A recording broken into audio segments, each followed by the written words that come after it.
I was sealed inside the drop capsule when the last voice cut out. Mission Control had been transmitting the final approach vectors. I heard the operator say something about trajectory correction, and then the word stopped in the middle of a syllable. The silence that followed was the kind I always carried with me. It was not just quiet, it was the absence of sound in a way that made you notice what should have been there. The capsule was small. I could touch both walls if I extended my arms. The interior was dark except for a few status indicators that glowed red against the metal. I did not need to see anything. I had made this kind of insertion before. The procedure was familiar. I checked my equipment by touch. The Animus Speculum helmet was secured to my belt. The Ethereum cartridges were loaded in the weapon mag, locked to my thigh. Everything was in place. I felt the capsule disengage from the carrier ship. There was a slight jolt, and then we were moving. I knew we were falling toward the target, but inside the capsule, it did not feel like falling. It felt like the universe was pressing inward. Time moved differently around me. It always had. My instructors told me this was because of what I was. They said I existed in a space where normal rules did not apply. I understood this as fact, not metaphor. The descent lasted longer than I expected. I counted my breaths to track time. Each breath was steady. I had been trained to control my breathing during insertion. It helped maintain focus. I reached 240 breaths before I felt the change in pressure that meant we were entering an atmosphere. The capsule began to vibrate. I heard the hull groaning as it cut through whatever gases surrounded the target vessel. I tried to remember the briefing. The target was a Chaos battleship. It had been drifting in the Eye of Terror for an unknown period. Imperial intelligence detected psychic transmissions coming from inside. The emissions were strong enough to corrupt nearby void craft. My mission was to infiltrate and eliminate the source. The details were simple. I did not need to understand the politics or strategy. I needed to reach the center of the ship and end what was creating the transmissions. During the descent, a memory surfaced. I tried to push it away, but it stayed for a moment before fading. It was a voice from my training years. An instructor had been explaining the purpose of what we were. He said that silence was the Emperor's mercy made manifest. I remembered the way he emphasized the word manifest. He meant that we were the physical form of something abstract. We turned the idea of mercy into action by removing what could not be saved. I did not think about this often. Memories like that one came rarely, and when they did, they felt distant, like something I had heard about rather than experienced. The training made sure of this. We learned to separate ourselves from what we remembered. It was necessary. Emotion interfered with function. The capsule shook harder. I braced myself against the restraints. The status indicators flickered.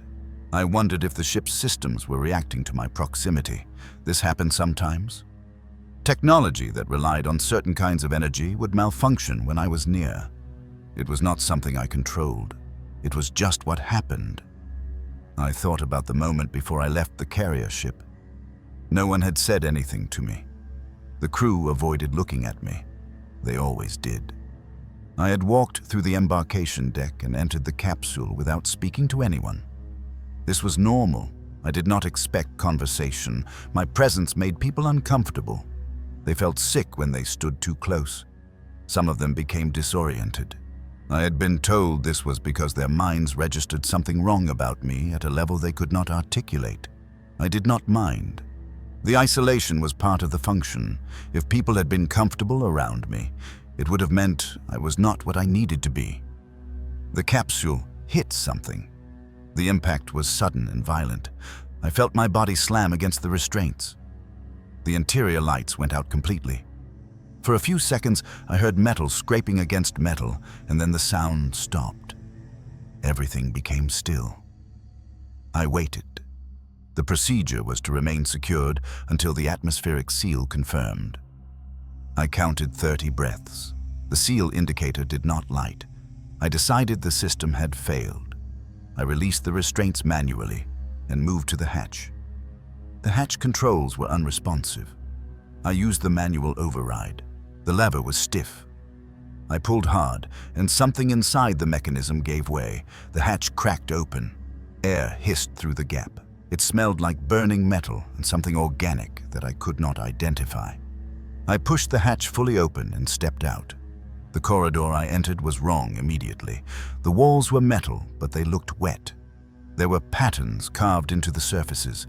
I recognized them as symbols, though I did not know their specific meaning. They glowed faintly with a color that shifted between red and purple. As I stepped forward, the glow dimmed. By the time I was fully inside the corridor, the symbols had stopped glowing entirely. I heard a sound like breathing. It was rhythmic and deep, coming from everywhere at once. I realized the ship itself was making the noise. The walls expanded slightly with each breath and contracted again. I watched this happen twice. Then the movement stopped. The corridor became still. I checked my weapon. The indicator showed full charge. I attached the animus speculum to my head. The helmet settled into place and the interface connected to my nervous system. I felt the field extend outward.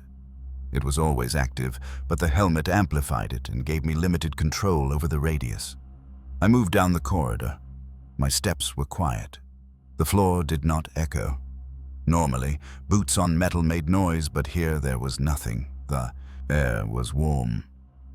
I noticed my breath did not fog, even though the temperature readout on my suit showed it should have. Ahead, the corridor split into two paths. I chose the left because the symbols on that side were more elaborate. I assumed more elaborate meant more important. I needed to reach the center of the ship, and following signs of significance seemed logical. As I walked, I noticed details. There were objects embedded in the walls. Some of them looked like bones. Others were pieces of machinery. I saw what might have been a human hand fused into the metal. The fingers were spread as if reaching for something. I did not stop to examine it. The corridor curved. I followed it for what felt like several minutes. Time was difficult to measure. My suit's chronometer was malfunctioning. The display showed numbers, but they were not advancing in a consistent pattern. I stopped relying on it. I reached a junction where 3 corridors met. In the center of the junction was a shrine. It was built from human remains arranged in a specific pattern. Skulls formed the base. Ribs and long bones created a structure above them. At the top was a symbol I did not recognize, made from what looked like vertebrae. I approached the shrine. The bones were old and discolored. As I got closer, I heard whispers. They were faint, like voices speaking far away. I could not understand the words. The whispers grew louder, and then they stopped completely. The silence that replaced them was absolute. One of the skulls cracked. I watched it happen. A thin line appeared across the forehead, and then the entire skull collapsed into powder. Another skull did the same. Within seconds, the whole shrine was falling apart. The bones disintegrated into ash that drifted down and settled on the floor. I felt something then. It was not emotion exactly. It was more like a recognition that something had changed. The shrine had been held together by something I removed just by existing near it. I understood this was my function. I was supposed to unmake things like this, but I also felt a sensation in my body. It was uncomfortable. My stomach tightened, my head ached slightly. These physical responses happened sometimes. The instructors said it was feedback from the field interacting with corrupted matter.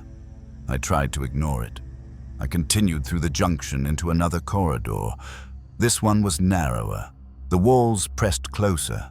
The breathing sound returned louder now. I felt vibration through my boots. The entire ship was reacting to something. Ahead, I saw movement. I raised my weapon and advanced carefully. The movement resolved into figures. They were servitors, but they had been changed. Flesh and metal were fused in ways that were not standard. Cables grew from their bodies like vines.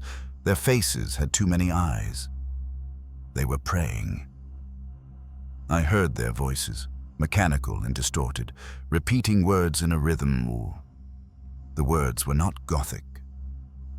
I did not know what language they were using. I stepped closer. The prayers faltered. One servitor's voice broke into static. Another made a choking sound. Their movements became erratic.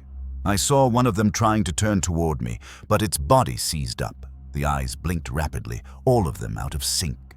The prayers stopped. The servitors stood motionless. I could hear their internal mechanisms grinding. Something inside them was failing. I shot the first servitor in the head. The last bolt burned through metal and flesh. The body collapsed. I shot the next one, and the next. There were 5 in total. I killed them all within seconds. The bodies fell and did not move again. I stepped over them and kept moving. The corridor opened into a larger chamber. The ceiling was high. There were machines here, massive constructs that reached from floor to ceiling. They were not functioning. I could tell because nothing was moving and there was no sound of operation. I tried to activate my Vox. I needed to report that I had successfully infiltrated the ship. I pressed the transmit key and spoke the mission code. Nothing happened. I tried again. The Vox was dead. I checked the unit. The power cell was fine. The hardware appeared functional. The problem was something else. I realized that communications would not work while I was here. The field that protected me also cut me off. This was expected. I had been briefed that extraction would require me to reach a designated point where a retrieval craft could lock onto my beacon. Until then, I was isolated. I accepted this. Isolation was familiar.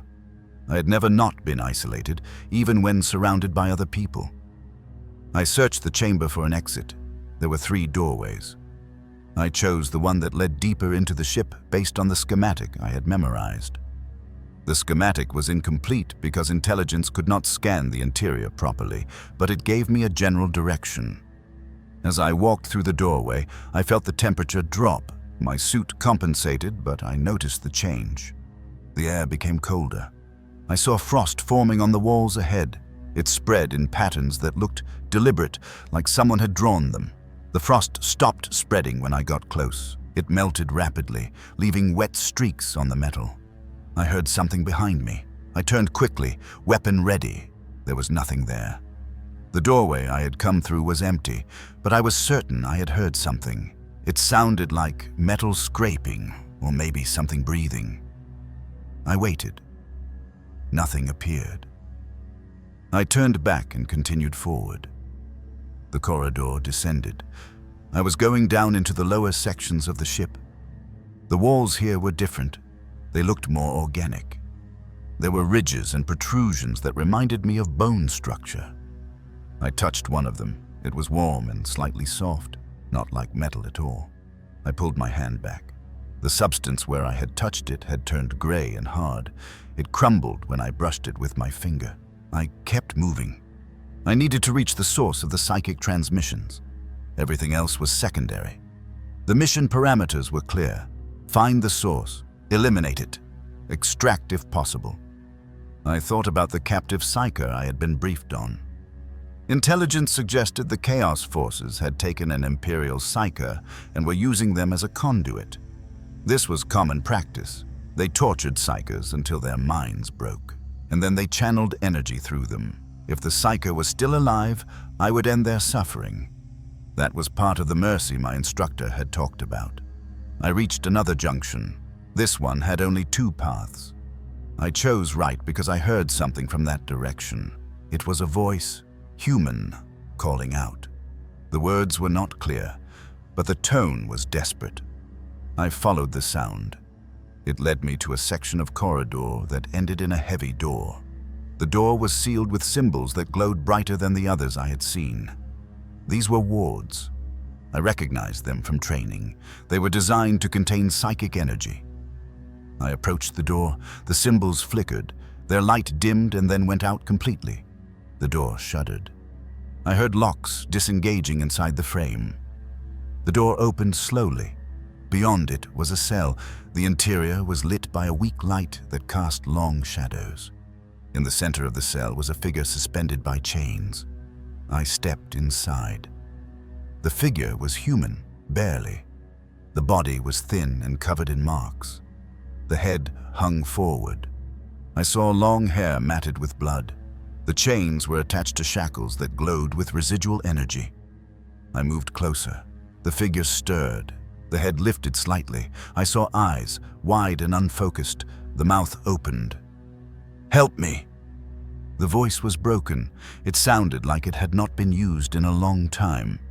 The words came out as a whisper. I stopped walking. I was 3 meters away, close enough to see details.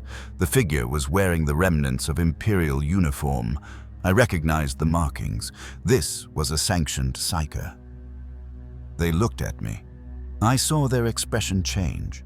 Fear became confusion. They tried to speak again, but the words came out wrong. Their body convulsed. The chains rattled. I understood what was happening. My field was interacting with their psychic presence. They were in pain because of me. The closer I got, the worse it would be.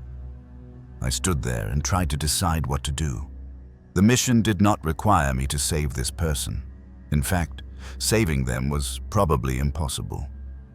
If I removed the chains, they would die anyway because their powers would collapse. If I left them here, they would continue suffering. The logical choice was to end it quickly, but something made me hesitate. I felt an ache in my chest. It was faint, almost imperceptible. I did not understand where it came from. I had killed many times before. This should not have been different. The psyker reached toward me. Their hand trembled. The skin was pale. I watched as the flesh began to crack. Small fissures appeared along the fingers. Blood seeped from them. "Please," they said. I raised my weapon. I aimed at their head. My hand was steady. Then I lowered the weapon. I stepped forward instead. I reached out and touched the shackle on their wrist. The metal crumbled. The chain fell away.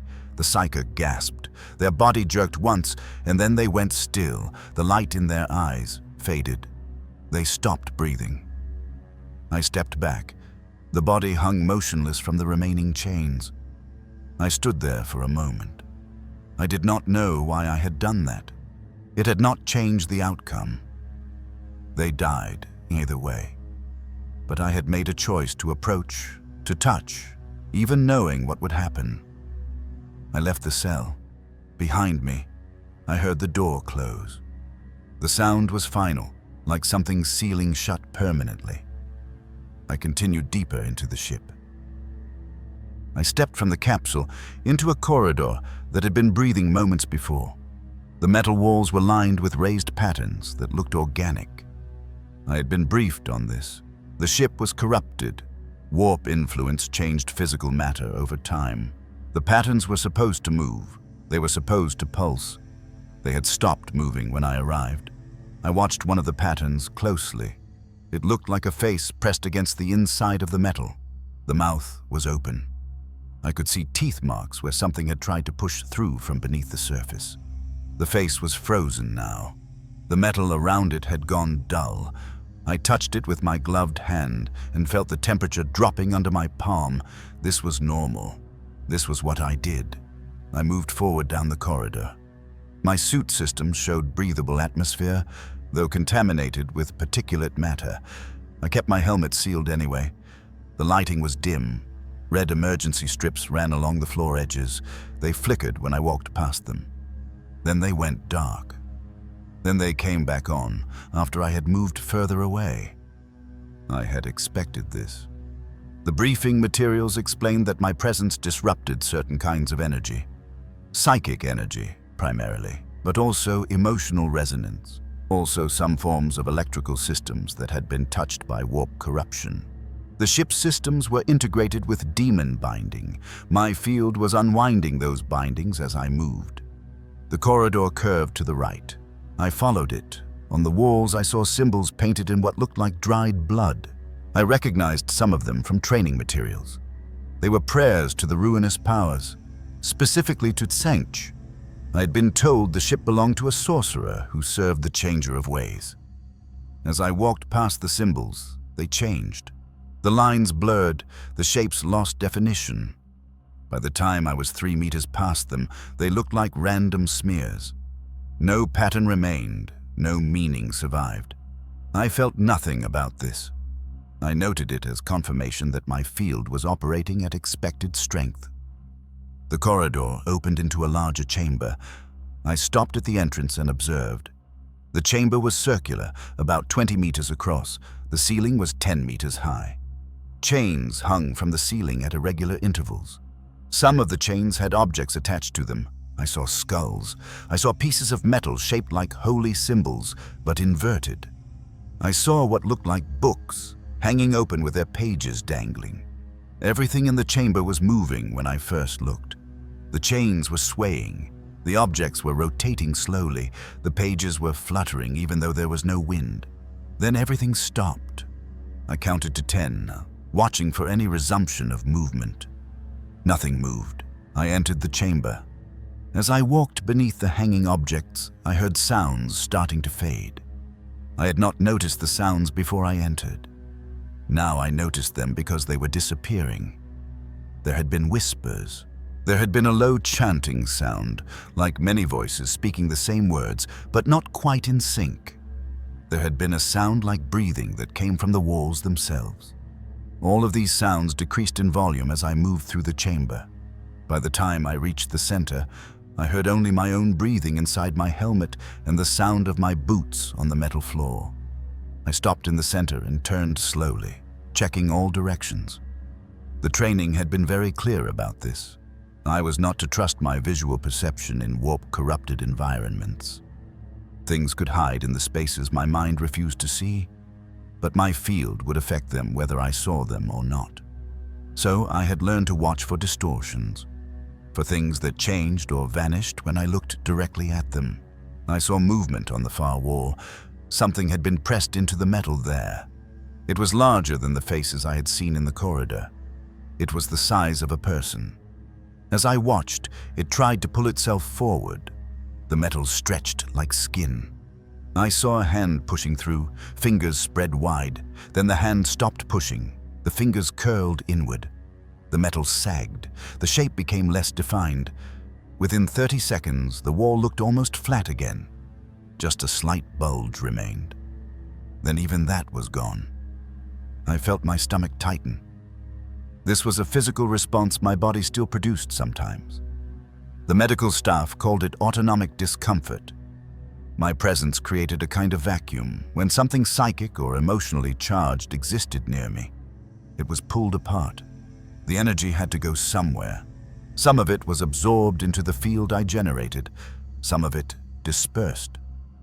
The process created a sensation in my own body, like nausea, but not quite, like falling, but while standing still. I had learned to ignore this sensation. I walked toward the exit on the opposite side of the chamber. As I approached the far doorway, I saw something moving in the shadows there. I raised my weapon and activated the targeting system. The helmet display showed me enhanced imaging. I saw what was in the doorway. It was a servitor, or it had been a servitor. The mechanical parts were still recognizable. The biological parts had been changed. There were growths on the flesh. There were eyes in places where eyes should not be. The servitor's mouth was open and moving.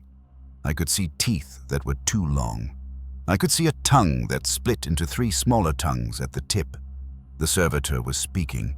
I could not hear words. My helmet audio filters were working, but they could not translate what the servitor was saying into anything comprehensible. The sound was like static mixed with pieces of words from different languages. As I got closer, the servitor's voice changed. The words became slower. The static increased. Then the voice stopped entirely. The servitor's mouth kept moving, but no sound came out. I saw confusion in its eyes. The biological eyes, not the mechanical ones. The mechanical eyes were just lenses, but the biological eyes showed something that might have been awareness. They were looking at me. They were trying to understand what was happening. The servitor reached toward me. The hand was mostly mechanical, but there were organic fingers grafted onto it. The fingers had small mouths on the tips, and the mouths were opening and closing. I shot the servitor in the head. The targeting system had identified the primary neural cluster. The bullet entered just above the left eye. The servitor stopped moving immediately and fell backward into the corridor beyond. I stepped over it and continued forward. The next corridor was narrower than the first. The walls here were covered in pipes and cables. Some of the cables were moving, not swaying like they were hanging loose. Moving deliberately, like tentacles, they were reaching toward the center of the corridor. Some of them touched each other. Where they touched, sparks jumped between them. I walked down the center of the corridor. As I moved, the cables stopped reaching. They went slack. They hung motionless. The sparks stopped. Behind me, I heard a sound like something sighing. Then that sound stopped too. I tried to activate my comm system. I pressed the control on my wrist and waited for the connection tone. Nothing happened. I tried the backup frequency. Still nothing. This was expected. I had been told that communications would fail. The null field I generated disrupted most forms of signal transmission, especially in an environment already saturated with warp interference. I was alone. I had been alone since the drop capsule released.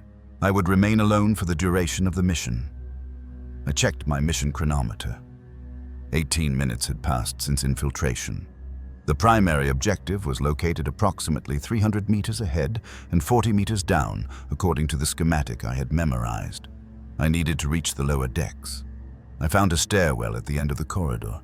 The stairs led down. The walls of the stairwell were wet. Not with water, with something thicker.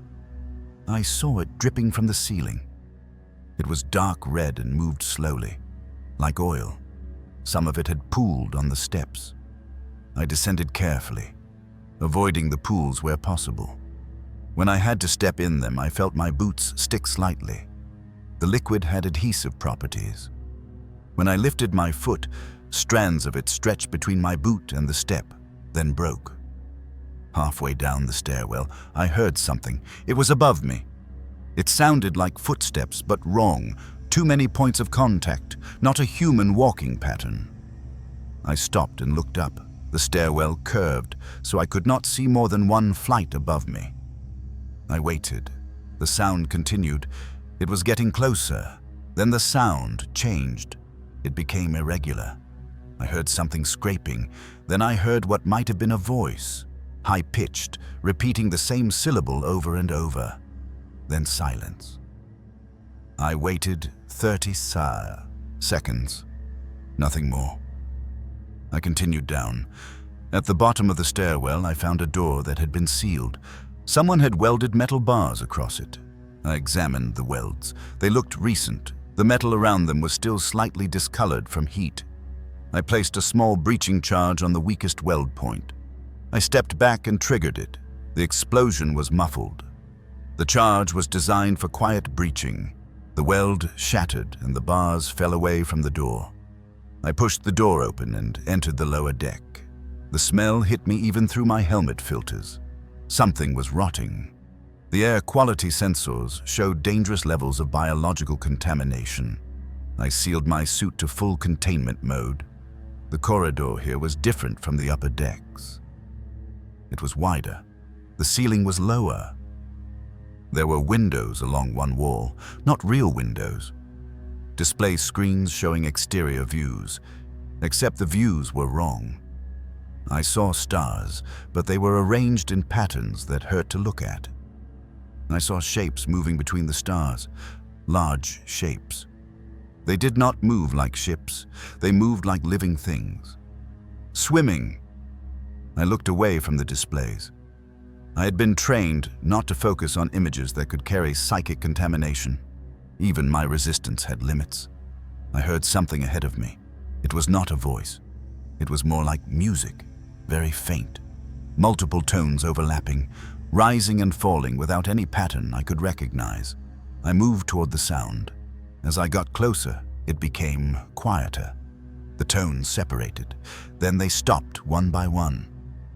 By the time I reached the source, there was silence again. The source was a room to the left of the corridor. The door was open. Inside, I saw equipment. Medical equipment, I thought, except it had been modified. There were tanks filled with liquid.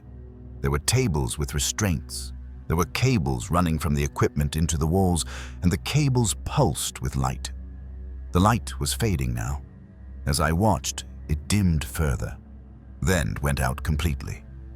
In the center of the room, I saw something contained in a circle drawn on the floor. The circle was made of salt. Inside the circle was a person. They were kneeling. Their hands were bound behind their back. They were wearing the remains of Imperial Navy uniform. Their head was down. They were not moving. I stepped into the room. As I did, the person lifted their head. I saw their face. They had been badly injured. One eye was swollen shut. The other eye opened and looked at me. I saw recognition. Then I saw fear. They opened their mouth to speak. I heard the beginning of a sound. Then the sound stopped. Their mouth kept moving, but nothing came out. They tried again. This time I heard something. It was very faint, like a whisper from a long distance away. "Help," they said. Then their face twisted. They leaned forward. I saw blood coming from their nose. They were shaking. I understood what was happening. This person was a psyker. My presence was killing them. The null field was collapsing their connection to the warp. Since psykers needed that connection to live, they were dying. I had been taught about this. I had been told it would happen. I had been trained to understand that this was not cruelty. This was function. Psykers connected to chaos were abominations. They had to be eliminated. Even loyalist psykers would die in my presence if they were too weak or too damaged to maintain their own stability. I looked at the salt circle. I recognized what it was. A containment ward, basic protection against demons. Someone had put this psyker in the circle to keep them isolated, to keep them from being fully possessed or corrupted. But the same circle that protected them had also trapped them. The psyker was looking at me. They were trying to speak again. I saw their lips moving. I thought they were saying please over and over. I had two choices. I could leave them in the circle. They would die slowly as my presence gradually pulled apart their psychic structure. Or I could break the circle and let them die faster. I tried to remember if I had ever faced this decision before. I could not remember. My training had covered the scenario theoretically, but I could not recall a specific incident. I thought about the mission parameters. The primary objective was ahead. This was a delay, but not a significant one. I thought about duty. I thought about the Emperor's mercy. I stepped forward and broke the salt circle with my boot. The psyker convulsed. Their eye went wide. They opened their mouth and I saw light coming from their throat. Blue-white light. It flickered, then it went out. They fell forward onto their face. They were not moving anymore. I stood there for a moment. I felt the sensation in my stomach again, stronger this time. I recognized what it was. I had killed them, not with a weapon, just with proximity, just by existing near them. I had ended their suffering, but I had also ended any possibility that they could be saved. I did not know if that had been mercy or execution. I did not know if there was a difference. I turned and left the room. I found the captive after passing through 3 more sections of corridor. The doors had started to seal themselves behind me. I heard the servos trying to work, then stopping. The metal went cold where I walked. I had stopped logging the effects after the first hour. It was always the same. The cell was at the end of a maintenance passage. I saw the door because it glowed. Ward runes were carved into the frame. They pulsed with a steady rhythm, like breathing. When I got closer, the light dimmed. The runes tried to stay bright, but they couldn't. I watched them fade to gray, then to nothing. The metal underneath was just metal. I opened the door manually. The lock had already stopped working. Inside was a human strapped to a chair. Chains held their arms and legs. I saw the marks on their skin where the metal had burned into them. The burns were old. The person was thin. Their uniform was Imperial Navy, but it was torn and stained. I recognized the markings of a sanctioned psyker. They looked up when I entered. Their eyes were wrong. The pupils were too large, and there was light inside them. Not reflected light, light that came from behind the eyes. I had seen that before in training demonstrations. It meant active psychic presence. The psyker opened their mouth. No sound came out at first. They tried again, and I heard a whisper. It sounded like it was coming from very far away. "Please," they said. I stood in the doorway. The light in their eyes started to flicker. The psyker's body jerked against the chains. Their mouth moved, but the words stopped forming.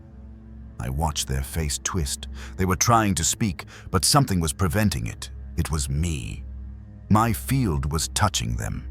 I had been taught what happens when a null gets close to a psyker. The warp energy inside them tries to exist and can't. It's like watching something try to burn without oxygen.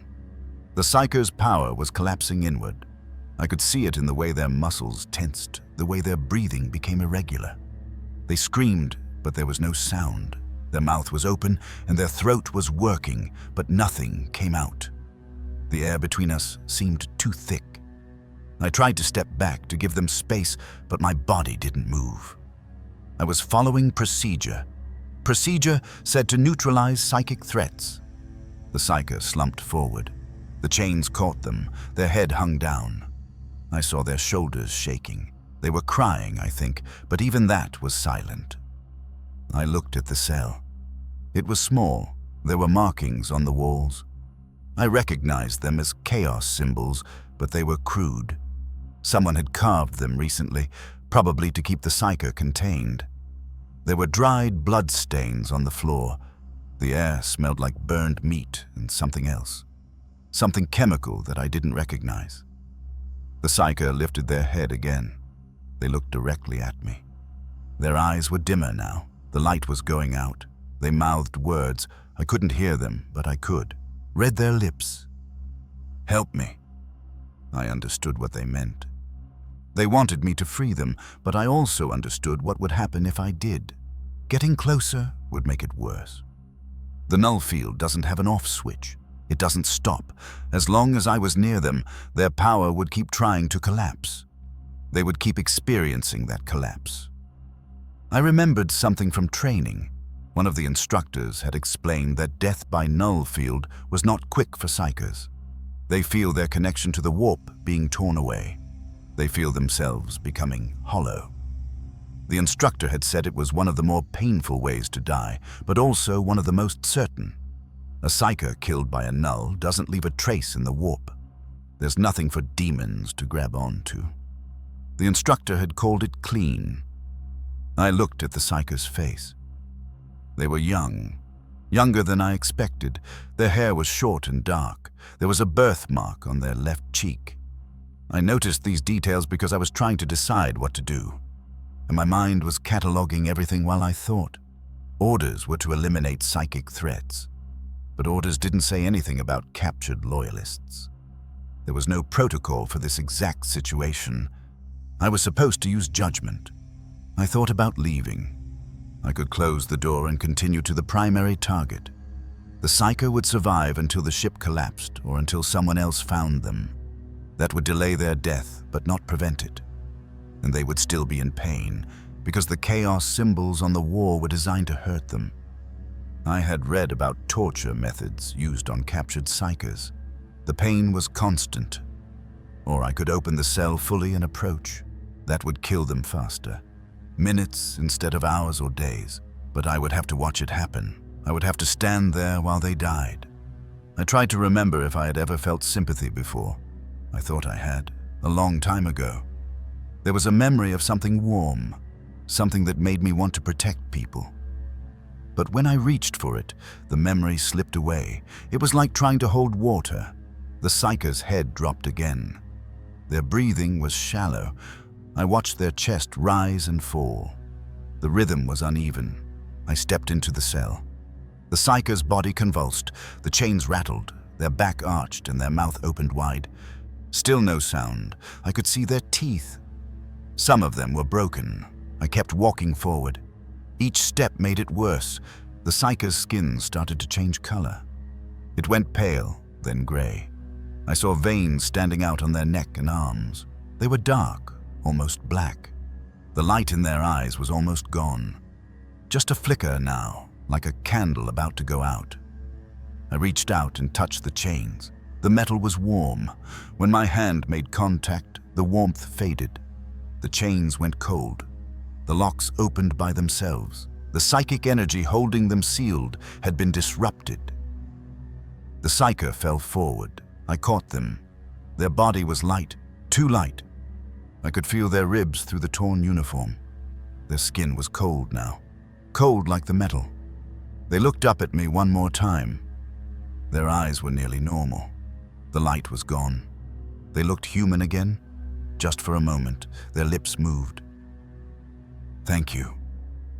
I heard it this time. It was barely a whisper, but I heard it. Then they stopped breathing. Their body went completely still. I felt the moment when they died. It wasn't dramatic.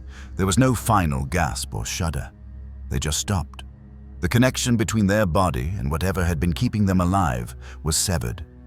I lowered them to the floor. I tried to position them in a way that looked comfortable, but I wasn't sure if I succeeded. I had never done this before. Culexus Assassins don't usually stay with the bodies. I looked at their face. The birthmark was still visible. They looked peaceful now, or maybe they just looked empty. I couldn't tell the difference. I stood up. My hands were shaking. I looked at them and willed them to stop. And after a few seconds, they did. The shaking wasn't from emotion. It was a physical response to stress. My body had them under control now. I thought about what I had just done. I had killed a loyalist. Someone who served the Emperor. Someone who had been captured and tortured by the enemy. I had ended their suffering, but I had also ended them. There was no difference between mercy and murder when both resulted in the same thing. The memory from before tried to surface again. The warm feeling, the protective feeling. It got closer this time. I saw an image of a child laughing. The child was small and had dark hair. I didn't recognize them, but the image made something in my chest hurt. Then the conditioning activated. I felt it like a switch being thrown inside my head. The image disappeared. The hurt disappeared. The memory was sealed away again, deeper this time. My thoughts returned to the mission parameters. I needed to continue to the primary target. The Chaos Sorcerer was somewhere ahead, probably near the warp core. The ship's corruption originated from there.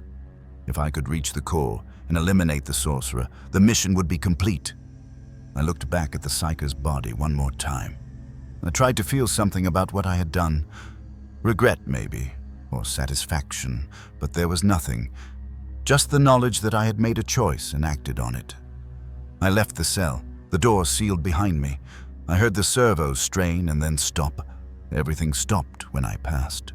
The corridor ahead curved to the left. I followed it. The walls were darker here. The corruption was thicker. I saw faces in the metal, twisted expressions frozen in mid-scream. When I got close to them, the faces smoothed out. The metal became flat and featureless. I counted my steps. It was something to focus on while I walked. 1, 2, 3, 4. The rhythm was steady. I listened to my breathing. It was the only sound in the corridor. No alarms, no distant voices, no hum of machinery, just breath. At step 47, I felt something change. The air pressure increased. There was a presence ahead, something large and psychically active. I recognized the sensation from mission briefings. A powerful psyker was nearby, probably aware of me now. The presence pushed against my field. I felt it like a physical weight. The null field pushed back automatically. The two forces met in the space between us. The air seemed to shimmer, but that might have been my eyes adjusting. I kept walking. The presence grew stronger. So did my field. I'd been trained to amplify the field when necessary. It was not a conscious process. My body did it automatically when threatened. The corridor ended at a large door. The door was ornate, covered in symbols and designs. I recognized some of them from training materials. Chaos iconography. The symbols were moving, shifting their shapes slowly. They looked alive. When I approached, the symbols stopped moving. They became static images. The door began to open. On the other side was a chamber. I could see light inside, but it was the wrong color. Purple and green mixed together, swirling in patterns that hurt to look at. I closed my eyes for a moment, then opened them again. The light was more stable now, less chaotic. My field was already affecting the chamber. I heard a voice. It came from inside the chamber. The voice was layered, like multiple people speaking at once. Some of the voices were human, others were not. "Enter," the voice said. "Let us see what the throne sends against us." I checked my equipment. Everything was functional. My weapons were ready. My armor was sealed. The animus speculum was charged and waiting. I stepped through the door. The Psyker's last words echoed in my mind. "Thank you." I didn't understand why I was remembering them now. They should have been forgotten already, filed away with all the other details that didn't matter. But they stayed with me. They followed me into the chamber like a ghost. I pushed them aside and focused on the mission. The Chaos Sorcerer was ahead. Everything else was irrelevant. The door sealed behind me. I heard it lock. There was no way back now, only forward, into the corrupted heart of the ship. I took another step. The light ahead pulsed once, then began to dim. My field was spreading through the chamber, eating the warp energy that filled it. Somewhere in the distance, I thought I heard laughter, a child's laughter, bright and clear. Then it was gone, and there was only silence. I found the captive 2 hours after entering the ship. The corridor had been growing darker. The lights overhead were failing in sequence, not from damage, but from something else. Each bulb dimmed as I passed beneath it. The glow pulled inward and disappeared. I had seen this happen before on other missions. My field drained power from anything that drew energy through the warp, even indirectly. Most Imperial technology worked on mechanical principles, but ships touched by chaos ran on belief and will as much as on fuel. This vessel was saturated. Everything here was partially alive. When I moved through it, that life withdrew. I heard something ahead. It was not a voice. It was closer to a vibration that carried meaning. The sound pressed against my ears, but seemed to come from inside my skull at the same time. I recognized it as psychic transmission. Someone was trying to reach out. The signal was weak and distorted because I was getting closer. My presence was already disrupting it. I moved forward carefully. The corridor opened into a wider space that might have been a storage bay or holding area. The walls were lined with cells. Most stood open and empty. One in the far corner was sealed. I could see light coming through the gaps around the door. The light flickered in colors that should not exist together. It hurt to look at directly. The psychic signal was coming from inside that cell. I approached slowly. Ward runes had been carved into the doorframe and across the metal surface. They glowed faintly, then began to dim as I got closer. One by one, the symbols went dark. I heard them crack softly, like glass cooling too quickly. The energy holding them active was being pulled away. My field was undoing the bindings. I reached the door and looked through the narrow viewport. Inside was a human figure. They were chained to the back wall by restraints that appeared to be half metal and half something organic. The chains moved slightly, breathing. The person wore the remains of imperial robes. I could see the eagle symbol on the chest, though it was torn and stained. Their head was shaved, and their skin was marked with burns and cuts. I recognized the signs of psychic torture. This was a sanctioned psyker, someone who had served the Imperium, now captured and held here. The psyker's eyes opened. They looked directly at me. Their expression changed immediately. Pain crossed their face. Their mouth opened, but no sound came out at first. Then I heard them clearly, though their lips were not moving correctly. The words formed inside my head. "Please, help me." I felt the words land like a physical impact. My chest tightened briefly. Then the sensation was gone, smoothed over by my conditioning. I stood still and observed. The psyker convulsed. Their body arched against the restraints. The chains tightened, and I heard bones scrape against metal. Their hands clenched into fists. Blood ran from their nose. They were trying to maintain the psychic connection, but my presence was tearing it apart. Every second I remained nearby caused them more damage. I understood what was happening. Their power was collapsing inward. A psyker draws strength from the warp. They channel energies that normal humans cannot touch. My field negates that connection. When a psyker gets too close to me, their abilities turn against them. The energy they carry has nowhere to go. It burns through them from the inside. The psyker's voice came again, weaker this time. "Please." I served. I was loyal. They took me. They have been using me to open rifts. I cannot hold on much longer. Please. I tried to respond. I opened my mouth to speak, but nothing came out that would carry meaning. My voice existed, but it did not travel the way normal voices do. Sound near me is dampened and flattened. The pressure of my field pushes against everything, including air vibrations. When I speak, most people hear only a low hum or feel a sensation like something pressing on their ears. The psyker would not be able to understand me, even if I found words to say. I stood there, looking through the viewport. The psyker's face was pale. Sweat ran down their forehead. Their breathing was rapid and shallow. They were dying just from being near me. If I left, they would recover slightly, but they would remain chained here. The heretics would continue using them. If I stayed, they would die within minutes. If I opened the door and entered, they would die faster. There was a third option. I could kill them quickly.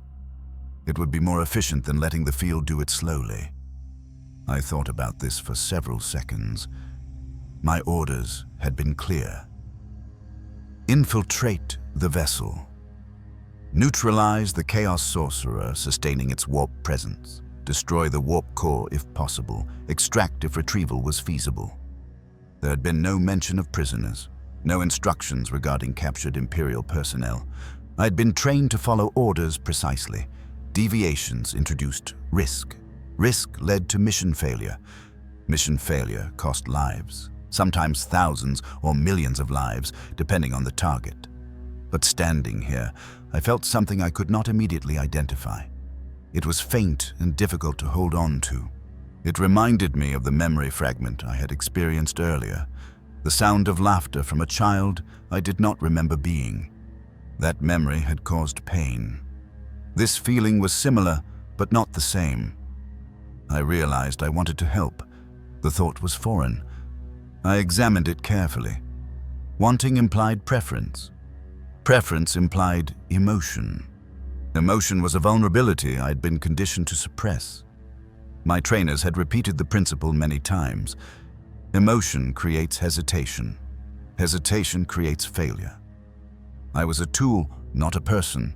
Tools do not want. Yet the thought remained. I looked at the psyker again. They had stopped convulsing. Their eyes were still open, still fixed on me. There was desperation in their expression. Also, recognition. They knew what I was. They understood that I was the reason they were in pain right now. And they were still asking for help. I made a decision.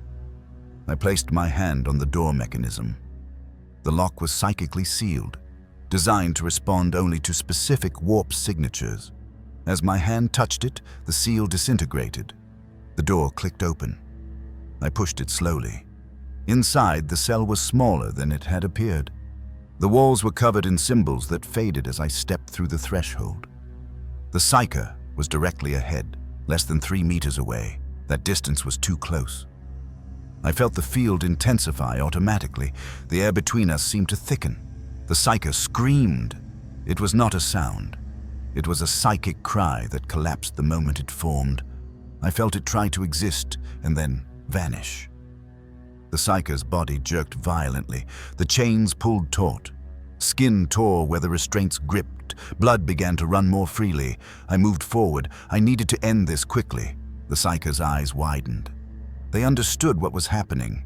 Their mouth moved, shaping words I could not hear. I thought they might be saying thank you, or possibly no. The psychic signal was too degraded to carry meaning anymore. I reached out and placed my hand on their forehead. The effect was immediate. The Psyker's body went rigid for 1 second. Then all tension released at once. Their eyes rolled back. The faint glow that had been visible around their skin, the residue of psychic power, disappeared completely. The breathing stopped. I held my hand in place for another moment to be certain. Then I stepped back. The Psyker's body sagged against the restraints. The chains stopped moving. They became simple metal again, no longer animated by warp energy.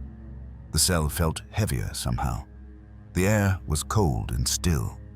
I stood there, looking at what I had done. The feeling from before returned, stronger now. I tried to identify it.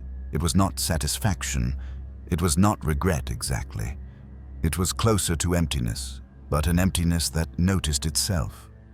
I had ended suffering. That was a form of mercy, but I had also ended a life that had been loyal to the Imperium. That was execution. I could not tell the difference. My conditioning told me the distinction did not matter. The outcome was the same either way. The Psyker was no longer suffering. They were no longer a potential liability. The mission could continue. This was the correct result. But I kept standing there. I noticed my hand was trembling slightly. I looked down at it. The tremor was minor, barely visible, but it was present. I had not intended to tremble. I did not feel afraid or uncertain. The tremor seemed to come from somewhere I could not access directly. I closed my hand into a fist. The tremor stopped. I turned away from the body and moved back toward the door. As I stepped into the corridor, I heard something. It was very faint. It sounded like a voice, distant and unclear, saying words I almost recognized. I stopped and listened. Nothing. The sound was gone. Perhaps it had been a malfunction in my equipment. Perhaps it had been psychic residue dissipating as the Psyker's presence fully left the Materium. I did not know. I continued forward. The corridor ahead was darker than before. More lights had failed. The walls seemed to be contracting slightly, as though the ship itself was reacting to what had just happened. I had been told that vessels corrupted by chaos could develop a form of awareness. They became extensions of the warp, animated by the beliefs and energies poured into them. This ship had been saturated with psychic power for years, possibly decades. It had learned to sense things. It was sensing me now. I felt the awareness as a pressure against my skin. It was not hostile exactly.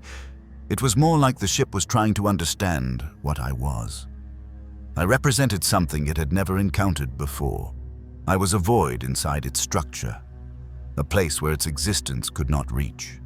The ship did not like this. I heard metal groan ahead. The walls were shifting. Panels buckled inward, then snapped back into place. The floor vibrated beneath my boots. I kept walking. Structural instability did not concern me unless it prevented mission completion. The path ahead remained clear. Then I heard another sound. This one was different. It was a howl, but not from any human throat. It came from deeper inside the ship, from multiple directions at once. It resonated through the hull like something being torn apart and reassembled simultaneously. I recognized it. The warp was reacting. The death of the Psyker had severed one of the ship's connections to the Immaterium. The energies that had been flowing through that connection were now collapsing inward, seeking new pathways. The ship was screaming as it tried to compensate, and something else was screaming with it. I felt a presence moving toward me. It was large and focused. It carried intention and will. This was not ambient warp energy or residual corruption. This was a mind, a powerful one. The Chaos Sorcerer had noticed me. I checked my equipment. My weapons were ready. My field was operating at full strength. I reviewed the mission parameters one final time. Primary objective: neutralize the sorcerer. Everything else was secondary. I moved forward, deeper into the ship, toward the presence I could feel gathering ahead. Behind me, in the cell I had just left, the Psyker's body hung motionless in the darkness. No one would find it. No one would know what had happened here. The Imperium would not record the death. There would be no funeral, no remembrance, just like there would be none for me. I accepted this. It was the nature of the work. We operated in silence. We left no trace. When we succeeded, the Imperium continued. When we failed, the Imperium forgot we had existed. I was already forgotten. I had been forgotten the moment my transport disconnected and descended toward this vessel. That was how it had to be. I continued walking. The howling grew louder.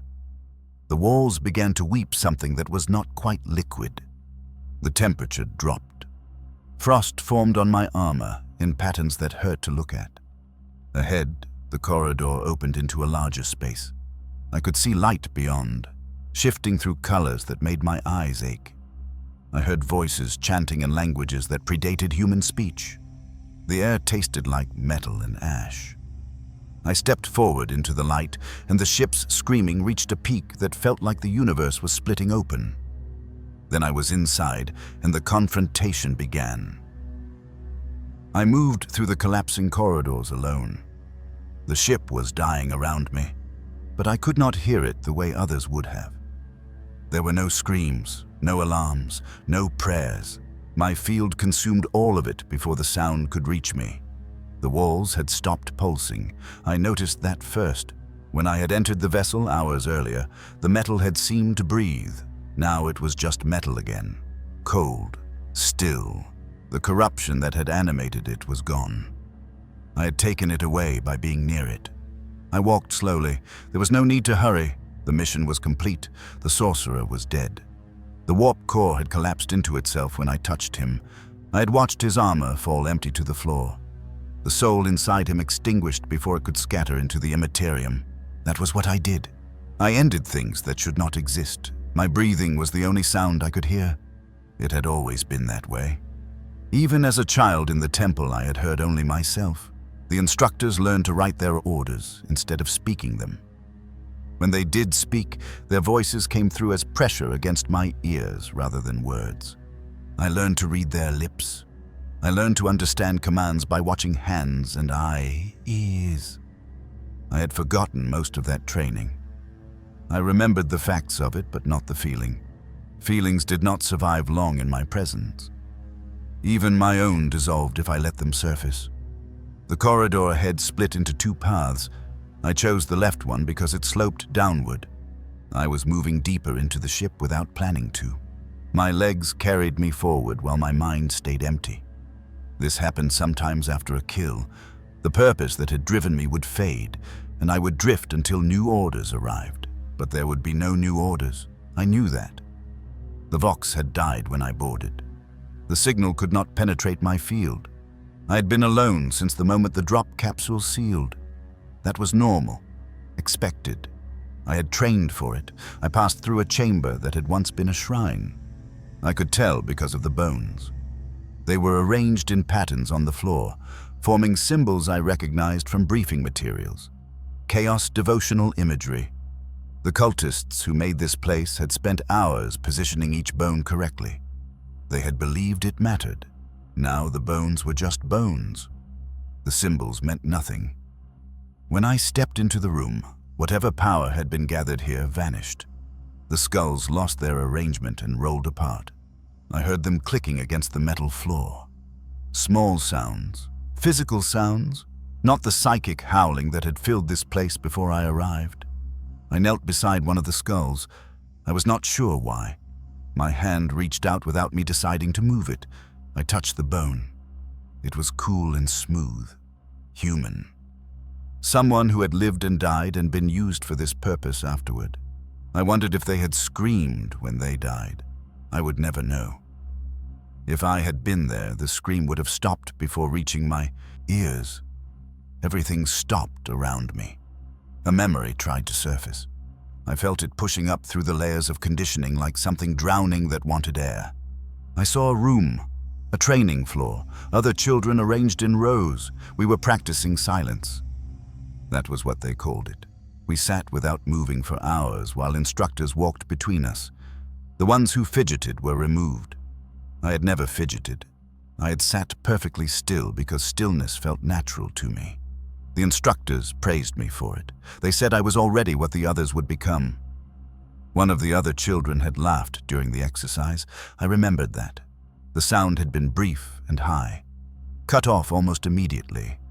I had not understood why it happened. The exercise was not difficult. We were only supposed to sit. The instructor had struck the child. I remembered watching it happen. The other children had looked afraid. I had not felt afraid. I had not felt anything. Even then, before the final conditioning, I had been separate from them. I did not know what happened to the child who laughed. They were not in the training room the next day. The memory faded. I let it go.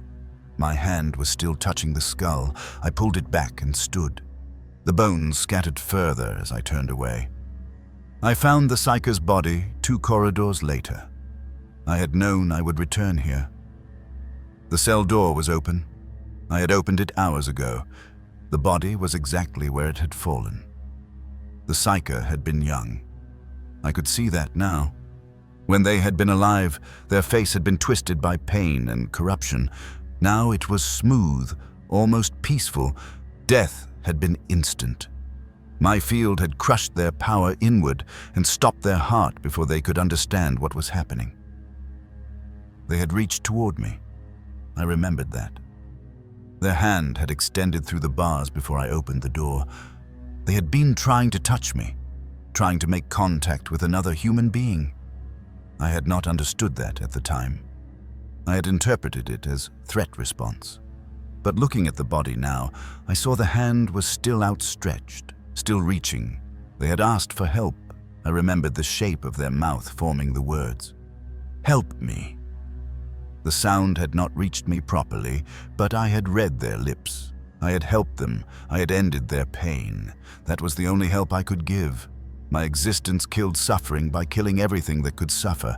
I knelt beside the body again. My knees touched the cold floor. I stayed there for several minutes. I was not praying. I did not know how to pray. The words of devotion died in my throat before I could speak them. The Emperor's light could not reach me. I was the shadow.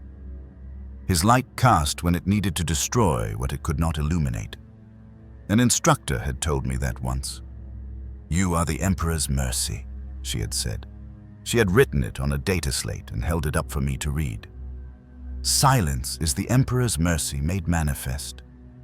I had believed her. I still believed her. I had to believe her, because without that purpose, I was nothing at all. My hand moved again. It reached toward the psyker's face. I stopped it before I made contact. If I touched them, I did not know what would happen. The field was still active. It was always active. I could not turn it off. The psychic null that surrounded me was not a tool I wielded. It was what I was. I pulled my hand back and stood. The psyker's eyes were open. They looked like glass. Empty. I had emptied them. The ship shuddered. I felt it through the floor. Something structural was failing.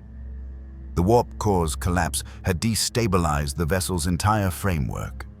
Without the demonic energy holding the corrupted metal together, physics was reasserting itself. The ship was tearing apart. I should have felt urgency. I should have moved toward an escape route, but I did not know where an escape route would be. My insertion had been one way. The Officio Assassinorum did not always plan for extraction. Sometimes the mission itself was the operator's final assignment. I had known that when I accepted this deployment. All Culexus operatives knew it. We were too dangerous to keep idle, too damaging to the people around us. We were deployed until we died. That was the terms of service. I walked away from the psyker's body. I did not look back. Behind me, I heard metal groaning. The walls were contracting. The corruption's absence had made the ship smaller, tighter, as though it was folding in on itself. The laughter memory returned. I heard it again. The same high sound. The same brief moment before it was cut off. I did not know why it kept surfacing. Conditioning should have buried it permanently, but I was tired. That might have explained it. The null field drew energy from me constantly. Every psychic phenomenon it nullified, every demon it dissolved, every emotion it killed, all of that took something from me. After enough time, after enough erasure, the conditioning weakened. I was weakening. I understood that now. Not my body. My body was functioning correctly, but something underneath the body. Some structure that held my identity in place. I had been a person once, before the temple, before the conditioning, before they discovered what I was and took me away from whoever had tried to raise me. I had been a child who existed in the world like other children. That person was gone. I had become a tool that shaped itself like a person, but the shaping was temporary. After enough use, even tools broke down. I reached an observation deck.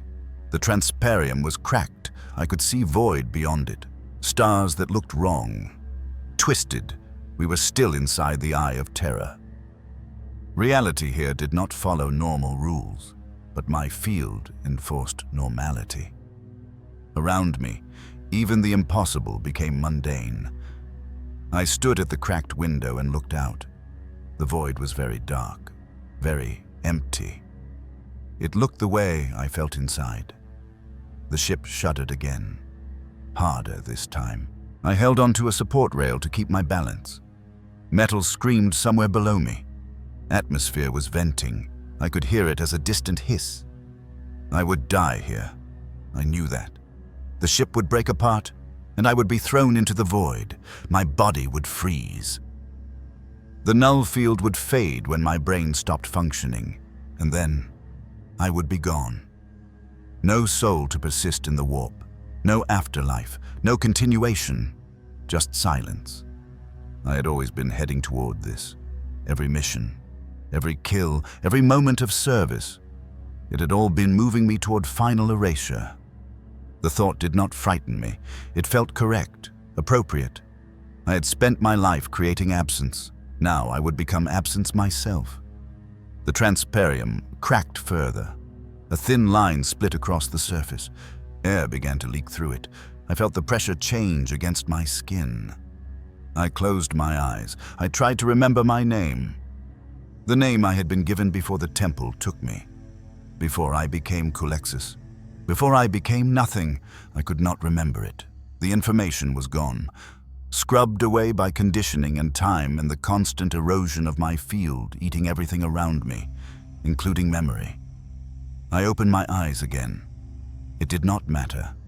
Names were for people who needed to be called. No one would call for me. No one could bear to be close enough to speak my name even if they knew it. The instructor's words came back. Silence is the Emperor's mercy. I had thought I understood them when I first read them. I had thought they meant I was merciful to others, that I ended suffering. But now I understood differently. The mercy was for me. The silence was my mercy. I had been given permission to be nothing, to serve and disappear, to never struggle with being human because I could not be human successfully. The Emperor's mercy was that I did not have to try. The ship broke. I felt it happen. The structural integrity failed all at once. Metal tore, the observation deck tilted, the transparium shattered outward. Void rushed in. Cold surrounded me instantly. My lungs emptied. My blood began to freeze in my veins. I did not struggle. I let the void take me. I spread my arms slightly as though embracing it. The last thing I felt was the field finally fading. The null energy that had surrounded me my entire life began to dissipate. It drained away into nothing. For one brief moment before my brain died, I felt something change. The universe pressed back in. Sound returned. Light returned. I felt the warp touching everything around me. the psychic energy that filled all space. And then I felt nothing at all. I entered the central chamber and saw the sorcerer waiting for me. He stood at the far end of the room near the warp core. The core itself was a cylinder of containment fields glowing with purple light. I could see shapes moving inside the light, faces pressing against the barrier, hands reaching outward. The room was large enough that my footsteps echoed when I walked, but the echo died quickly. My null field ate the sound before it could travel far. The sorcerer wore armor that shifted as I looked at it. The plates changed color. First they were red, then blue, then a color I didn't have a name for. Symbols crawled across the surface like insects. I recognized some of them from training materials, marks of the ruinous powers. Where my field touched the edge of his presence, the symbols flickered and went dark. He spoke. His voice came from multiple directions at once. I heard it in front of me and behind me and from the walls. The words layered over each other so that I couldn't tell where one sentence ended and another began. "You are the absence," he said, "the nothing that walks. I have felt you coming through my ship like a cold wind." I didn't respond. Speaking was difficult for me. My voice carried poorly. Sound seemed to fall dead in my throat most of the time. I had learned that silence served me better than words. I advanced across the chamber floor. The metal under my boots was warm. I could feel heat rising through the soles. The warp core was generating energy that leaked into the surrounding structure. As I walked closer, the temperature dropped. The metal cooled where my field passed over it. The sorcerer raised one hand. Light burst from his palm, bright enough that I had to squint. The light formed shapes. I saw figures made of flame walking toward me. They had human forms, but their faces were blank. No eyes or mouths. Just smooth surfaces that reflected the purple glow of the core. The flame figures reached me and dissolved. They came apart like smoke hitting a wall. The fire dimmed and went out. Ash drifted to the floor. I kept walking. "Interesting," the sorcerer said. His voice was calmer now, only coming from one direction. "You do not merely resist, you consume. You are a wound in the world." I was 15 meters from him. I could see his face now through the helmet. His skin was pale, his eyes were solid black, no whites, no iris, just darkness. He was watching me with what looked like curiosity. He gestured again. This time the air between us split open. I saw a tear form in space. Through the tear I could see movement, shapes writhing and pressing forward. Something was trying to come through. I felt pressure against my field. It was the same pressure I'd felt on the ship's hull when I first breached. The warp pushing against me. I increased my pace. My field expanded slightly as I focused. The tear began to shrink. The edges pulled inward. I heard sounds coming from the other side. Voices screaming, laughing, begging. All of them at once. Then the tear sealed shut and the voices cut off. The sorcerer lowered his hand. He tilted his head as though considering something. "You are empty," he said. "Completely empty. There is nothing inside you but function. How long have you been this way?" I didn't know the answer. I couldn't remember when I had last felt something that wasn't mission parameters or tactical awareness. I tried to think back to the memory from earlier, the laughter, the child on the training floor. I couldn't find it. The memory was gone. It had dissolved the same way the flame figures dissolved. I was 10 meters away now. The sorcerer created more shapes. These ones were different. I saw figures that looked more solid. They had weight and detail. I recognized one of them, a woman in simple robes. She was holding her hands out toward me. Her face was kind. Her expression was gentle. "Please," the woman said. Her voice was soft. "Please stop. You don't have to do this." I looked at her face. I tried to feel something. Recognition, hesitation, anything. There was nothing. Just the understanding that this was another construct, another piece of warp energy given temporary form. I walked through her. She came apart as I passed. Her body broke into pieces that faded before they hit the ground. I heard her voice echo once, a fragment of the word please, and then silence. The sorcerer stepped backward. He was closer to the warp core now. The light from the core grew brighter. The faces inside pressed harder against the containment field. I could see mouths opening and closing, hands clawing at the barrier. "You destroy everything you touch," the sorcerer said. His voice was different now. There was something in it I recognized from the captive psyker. Fear. "You are worse than demons. Demons are alive. You are the opposite of life." I was 5 meters away. He thrust both hands forward. Energy poured from his palms. It hit my field and spread outward like water hitting a stone. The energy formed a sphere around me. I could see colors swirling in the sphere. Colors that shifted too quickly to identify. I felt pressure on all sides. The air grew thick. I pushed forward. Each step was harder than the last. The pressure increased. My field compressed inward. I felt it like weight on my chest. My breathing slowed. I had to focus to keep moving. The sphere began to crack. Small fractures appeared in the swirling colors. The cracks spread outward from where I stood. The pressure lessened. I took another step. The sphere shattered. The pieces dissolved into nothing. The sorcerer was directly in front of me now, less than 2 meters away. I could see his armor clearly. The symbols had stopped moving. They were frozen in place. Some of them were crumbling. Tiny pieces of the inscriptions were flaking off and falling to the floor. For a moment, I heard something, a voice in my head. Not my voice, someone else's. It was saying words I couldn't understand. The tone was desperate, pleading. I recognized the feeling behind the voice, even though I couldn't feel it myself.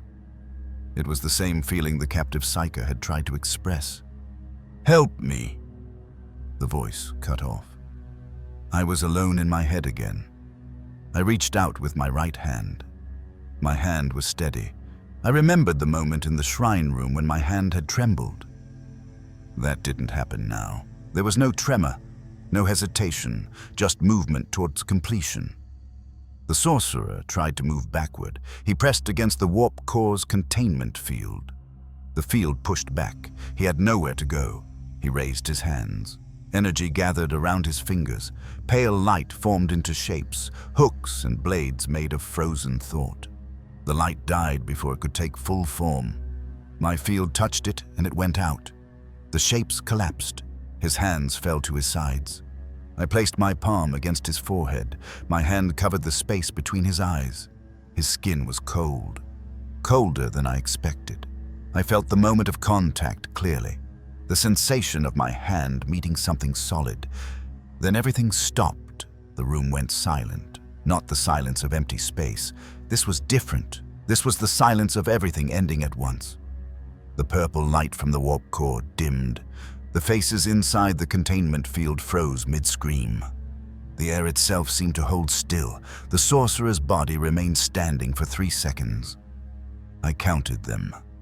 His eyes stayed open. His mouth moved once, but no sound came out. Then his armor collapsed. It fell inward, as though nothing was inside it anymore. The plates hit the floor with a series of metallic sounds that died quickly. I stood there looking at the empty armor. Steam rose from the pieces. The symbols that had been crawling across the surface were gone. The metal was blank. Just plain ceramite cooling in the still air. The warp core's light was fading. I watched the glow dim gradually. The faces inside were gone. The hands had pulled back. The cylinder was becoming transparent. I could see through it to the far wall. The containment field flickered once and then stabilized at a lower energy level. I felt something in my chest. Not pain exactly, more like pressure releasing. The same feeling I'd had after killing the captive psyker, but stronger.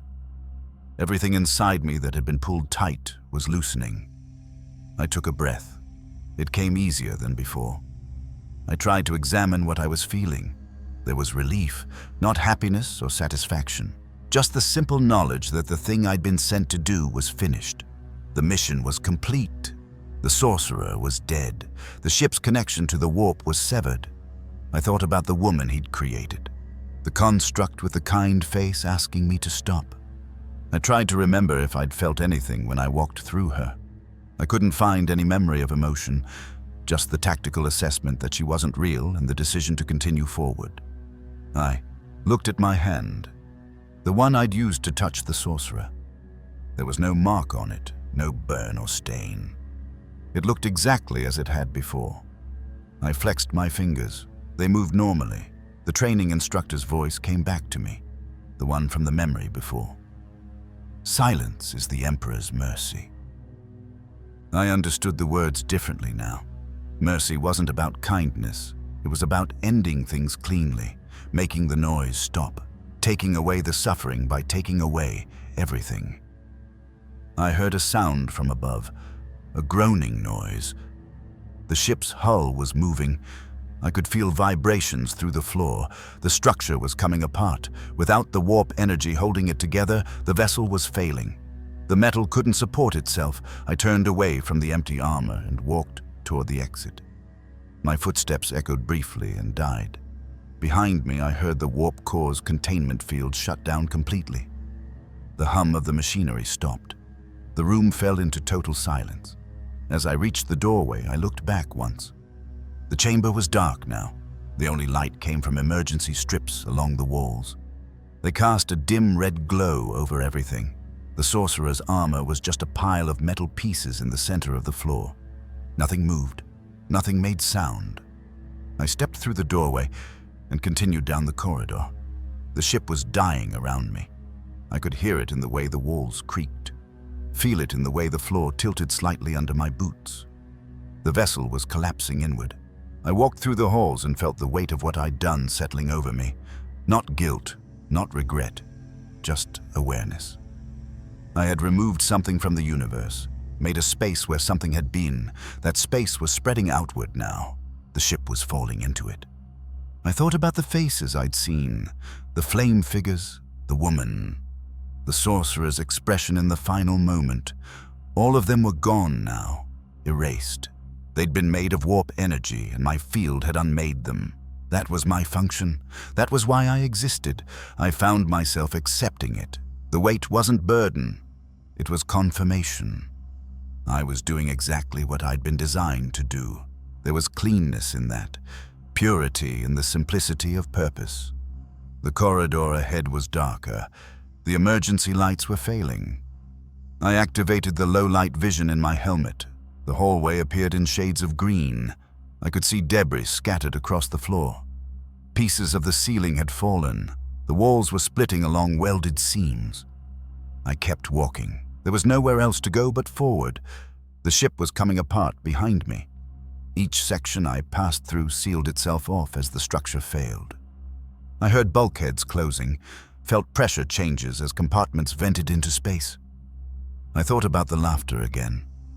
The memory that had surfaced twice before.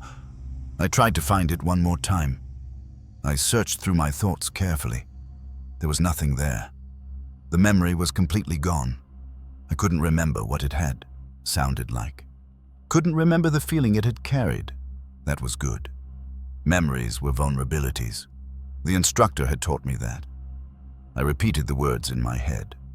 Memory breeds vulnerability. The statement was true. I could see the truth of it in how much clearer my thinking was now. How much simpler. I reached an intersection. 3 corridors branched off in different directions. I chose the one leading upward, toward the observation decks. I wasn't sure why I was going that direction. There was no tactical reason. No mission objective required it, but something pulled me that way. Some instinct below thought.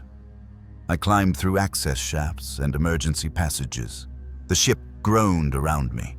Metal scraped against metal. I heard gas venting through broken pipes, saw sparks falling from damaged power conduits. None of it touched me. I moved through the destruction like a ghost, untouched and untouching. My breathing was the only sound I could hear clearly. Everything else was muffled by my field. Even the dying ship's cries were dampened. I listened to my breath going in and out. Steady, mechanical, like everything else about me. I climbed higher into the ship and felt the structure failing faster. Time was running short. The vessel wouldn't last much longer. I accepted that too. Whatever happened next was simply what happened. I had completed my purpose. The rest didn't matter. I woke to silence after the kill, not the kind where sound stops, but the kind where everything capable of making sound had disappeared. The corridors felt empty in a way that went past quiet. The walls were cooling. I could feel it through my gloves when I steadied myself against the metal. The ship was dying because I had removed what kept it alive. I stood there for a moment, trying to remember the sequence that brought me to that point. The sorcerer's armor was still on the floor behind me, empty. The warp core had gone dark. I had watched it fade like someone turning down a lamp. The energy that pulsed through the vessel was gone now. My field had consumed it. That was what I did. That was my function. I eliminated psychic presence, and when I did that here, the ship lost its heart. My breathing was the only sound. I listened to it for a while. In and out, steady. My suit regulated everything, kept me functional. Temperature, pressure, oxygen, all managed. I did not need to think about those things. I only needed to walk, so I did. The corridors bent in ways that did not follow normal design. Chaos vessels were like that. They changed. The warp leaked into their structure and made them unstable. But now the changes had stopped. The walls were solid, fixed. They looked almost normal, except for the markings that covered them. Sigils and script in languages I had been trained to recognize but not read. They were dead now, inert, just markings. I had walked past them on the way in and watched them writhe and pulse. Now they were still. I passed more servitors, fused to the walls. I had killed them earlier. Their faces were locked in expressions I could not interpret. Fear, maybe, or pain. The null field caused both. I knew that. Normal humans felt sick when I came near. Psychers felt worse.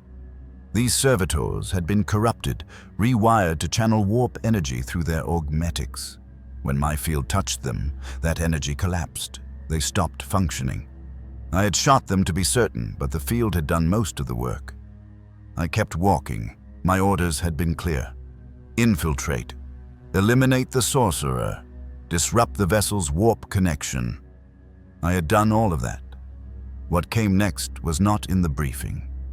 Extraction protocols existed, but they were conditional. If the ship remained stable, if Vox contact could be established, if my field did not interfere with recovery signals. None of those conditions applied now. The ship was collapsing. My field made communication impossible. I was alone, and that was expected. I had been alone since the drop. I found myself retracing my steps without deciding to. My body moved through the corridors, while my mind processed data. Mission objectives complete. Threat neutralized. Imperial interests served. The thoughts were automatic. They ran through my head like recorded messages. I had been trained to think in those terms, clear, functional, no excess. But something else was there too. A sensation I could not categorize. It felt like weight, except it was not physical. My suit diagnostics showed normal function. No damage, no system failures. The weight was somewhere else. Inside, maybe. I did not have the language for it. I reached the lower deck where I had found the captive psyker. The cell was still open. I had opened it. The body was still inside. I stopped at the entrance and looked at the shape on the floor. The psyker had been Imperial, loyal, captured and tortured by the heretics, used as a conduit for warp energy. I had recognized the uniform beneath the damage.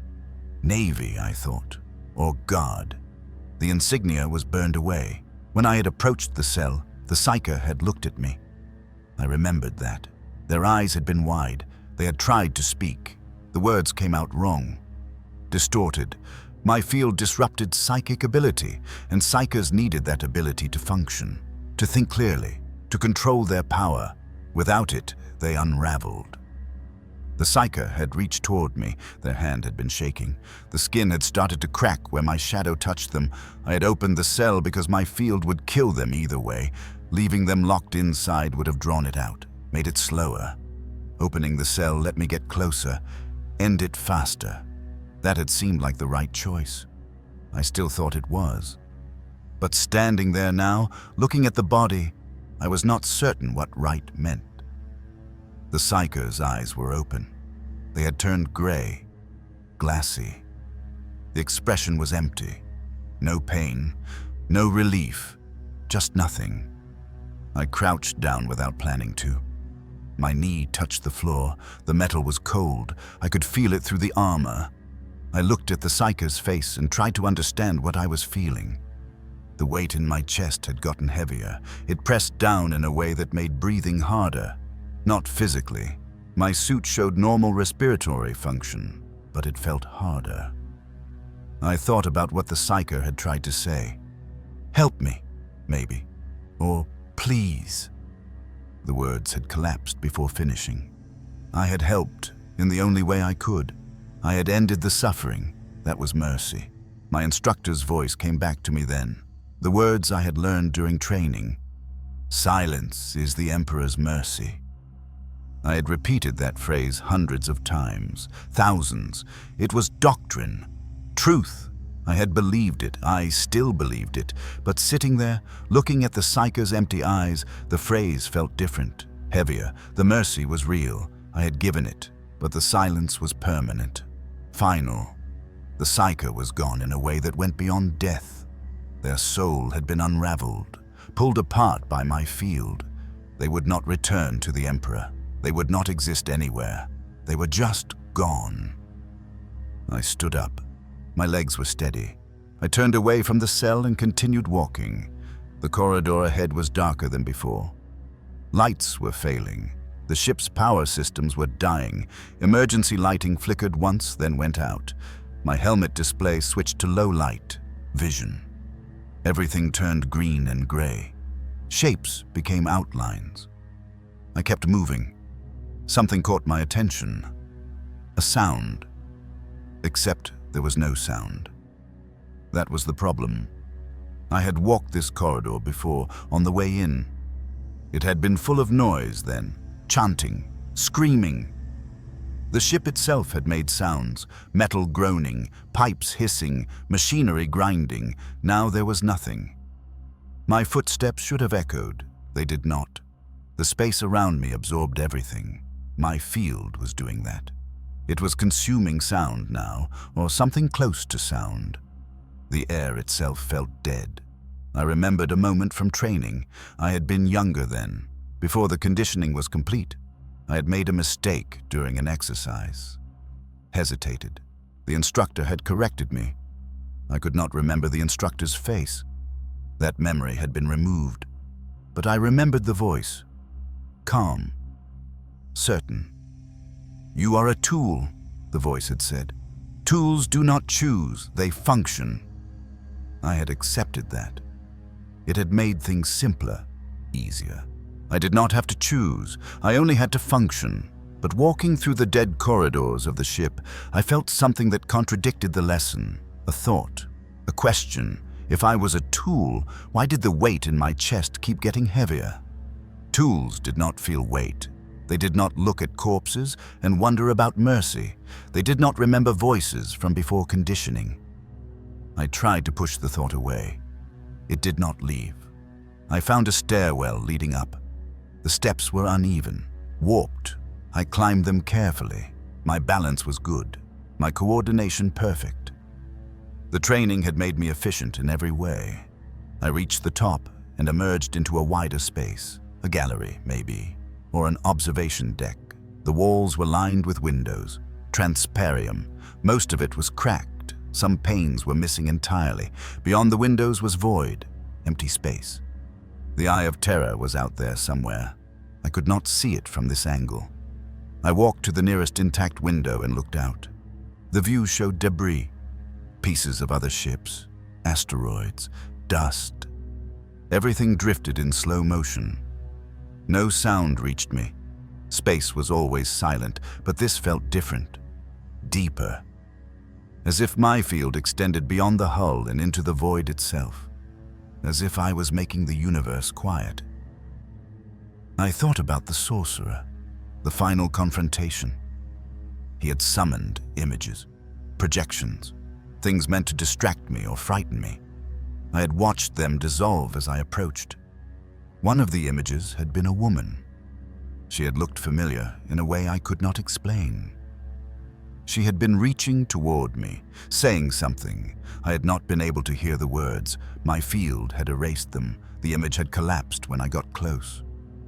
The sorcerer had tried other things after that.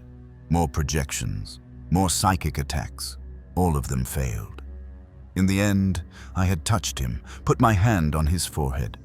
His soul had come apart under my palm. I had felt it go, not physically, but I had known.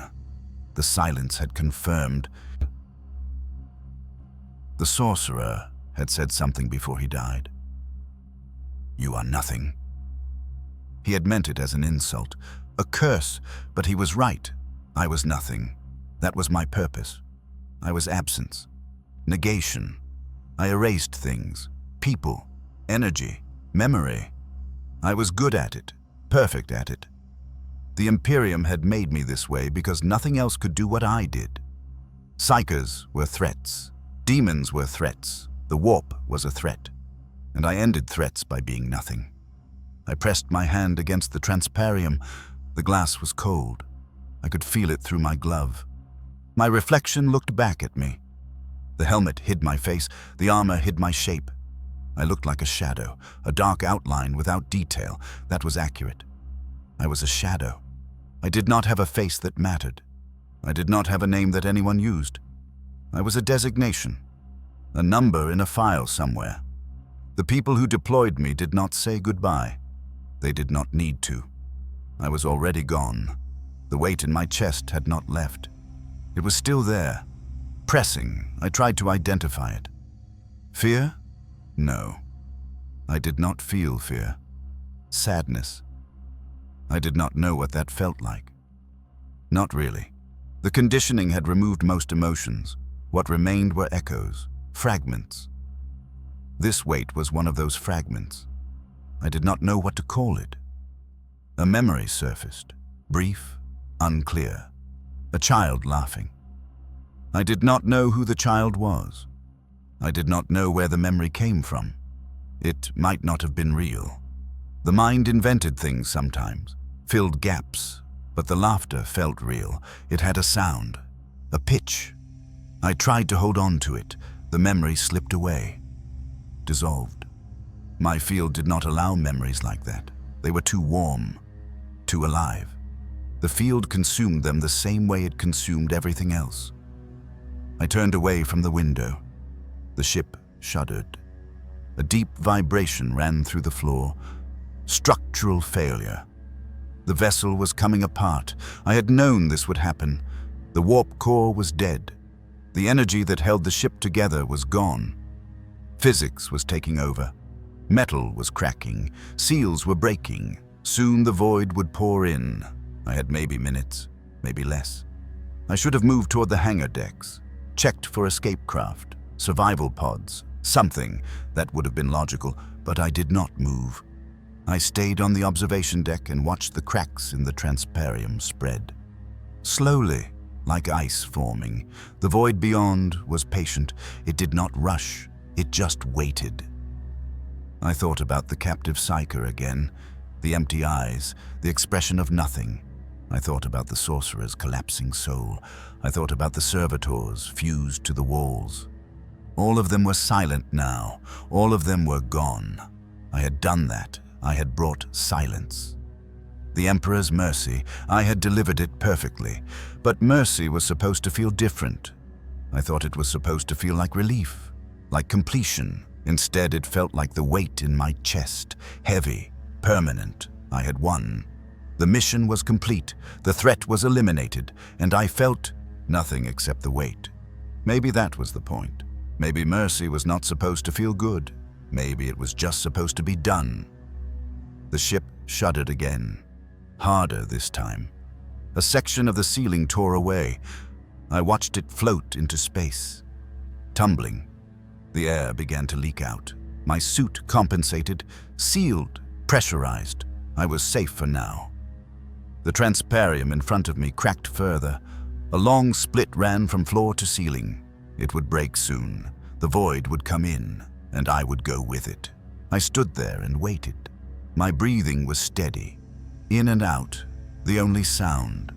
I listened to it and thought about silence. Real silence. The kind where even breathing stopped. I wondered if that would feel different from this. If the weight would finally lift. Or if it would stay with me until the end. The transparium broke. The sound was sharp, brief, then gone. The void rushed in, and everything went still. I stood in front of the broken window and looked at the void outside. The transparium was cracked in several places. Through each crack, I could see the darkness between stars. The edges of the Eye of Terror made the stars look wrong, but I didn't study them closely. I just noted that the window was failing and that vacuum would enter soon. Behind me, the corridor had stopped making noise. Earlier, there had been sounds. Metal expanding, distant systems trying to function, the quiet hum of failing power. Now, there was nothing. I had walked through the ship for what felt like a long time, and everything had gone silent as I passed. I knew this was because of me. My presence made things quiet. I lowered my weapon. I held it at my side and felt its weight. It was a standard issue neural shredder, designed for targets with psychic ability. I had used it twice during the mission when the null field alone wasn't fast enough. Now I didn't think I would need it again. There was nothing left on the ship that could threaten me. There was almost nothing left on the ship at all. I tried to access the mission Vox one more time. I pressed the stud on my collar that should have opened the channel. There was no static. There was no carrier tone. There was just the feeling of pressing the button and nothing happening afterward. I knew the Vox had worked when I first boarded the drop capsule. It had stopped working the moment the capsule disengaged from the carrier ship. This was normal. Communications equipment failed around me. It always had. I thought about the mission parameters. I was supposed to infiltrate the Chaos battleship and eliminate the sorcerer who commanded it. I had done that. The sorcerer was dead in the chamber below this deck. His body was empty now. When I touched him, everything inside him that made him powerful had collapsed inward and disappeared. I remembered the moment clearly. His armor had stayed intact, but there was nothing inside it anymore. Just metal and cloth cooling in the air. The secondary objective was to disrupt the ship's warp connection. That had happened as well. The warp core had dimmed when the sorcerer died. I had watched it lose color and brightness until it was just a sphere of inactive material. The ship had been alive because of that core. Without it, the ship was dying. I could feel it in the way the floors had stopped vibrating. Everything was winding down. I had no extraction plan. The briefing had mentioned that recovery might not be possible. I understood this meant I probably wouldn't leave. This was acceptable. My purpose was to complete the mission. I had completed it. I looked down at my hands. They were covered by the black body glove and armor plating of my operational suit. I flexed my fingers and watched them move. I tried to remember if I had ever seen my hands without gloves. I thought I must have, at some point, but I couldn't recall the memory. It felt like something that had happened to a different person. There was a thought in my mind. It kept surfacing even though I tried to ignore it. The thought was a single phrase: "Silence is the Emperor's mercy." I remembered an instructor saying this during training. I didn't remember the instructor's face or voice. I just remembered the words. They had been repeated many times. They were meant to help us understand our purpose. We were taught that blanks like me create silence wherever we go, and that this silence protects the Imperium from psychic threats. The silence removes the corruption. It cleanses. I had believed this during training. I still believed it, but standing in the observation deck with the broken window in front of me, I felt something else alongside the belief. I felt that the silence was also a kind of emptiness, not just around me, but inside me. I wasn't sure if this had always been true or if it had grown worse over time. I heard a sound. It wasn't external. It was inside my head, like a memory of sound rather than sound itself. It was laughter, light and brief, the kind a child makes. I had heard this before, earlier in the mission. It had surfaced when I was walking past a shrine made of bones, and again when I was confronting the sorcerer. Each time it had faded quickly. Now it came back one more time. I tried to understand what the laughter meant. I thought it might be a memory from before my training, before I was brought to the Culexus temple. I had been a child once. All operatives had been children before they were operatives. But the training removed most of those memories. The removal was necessary. Memories of family, of comfort, of connection, these things made us vulnerable. They weakened our focus. So they were taken away or buried so deeply we couldn't reach them. The laughter faded while I was thinking about it.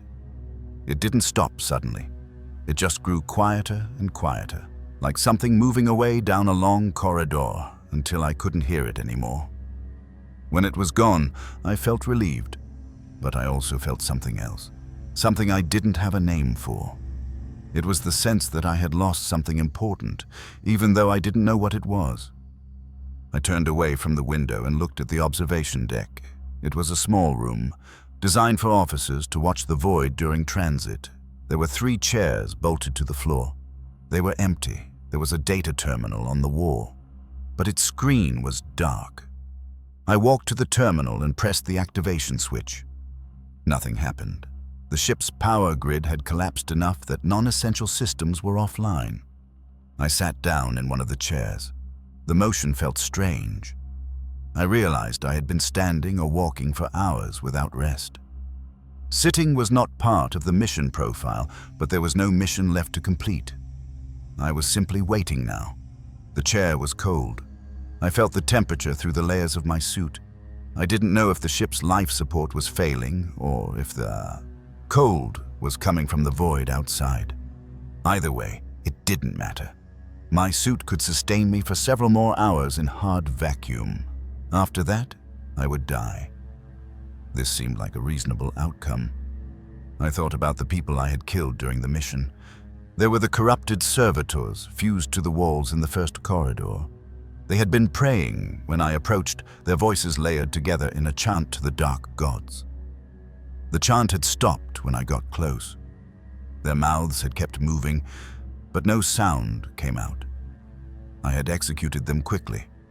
It was the correct procedure. Then there was the captive psyker in the containment cell. I had found him locked behind wards that burned out when I walked past. He had been tortured.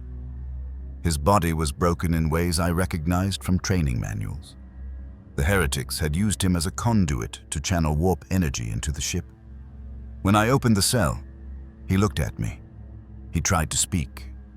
His mouth moved, but his words collapsed into light and static because my presence disrupted his psychic ability. He reached toward me. His hand was shaking.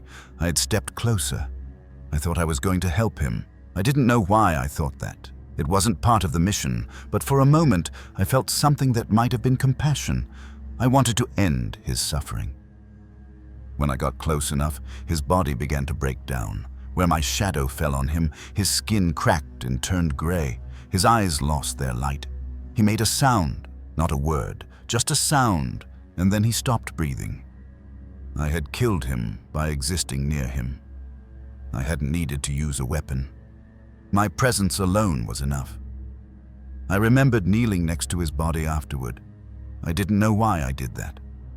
It wasn't protocol, but I had knelt there and looked at his face, and I tried to understand what I was feeling. The feeling was complicated.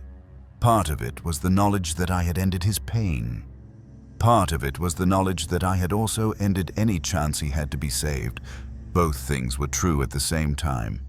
The sorcerer had been different. When I killed him, I didn't feel conflicted. I felt clarity. He had been powerful. His presence in the warp was like a star, burning with the energy of enslaved souls. He had tried to destroy me with psychic attacks, demonic manifestations that dissolved when they touched my null field, illusions meant to confuse me, even a projected image of a woman who might have been my mother before I was taken to the temple. None of it worked.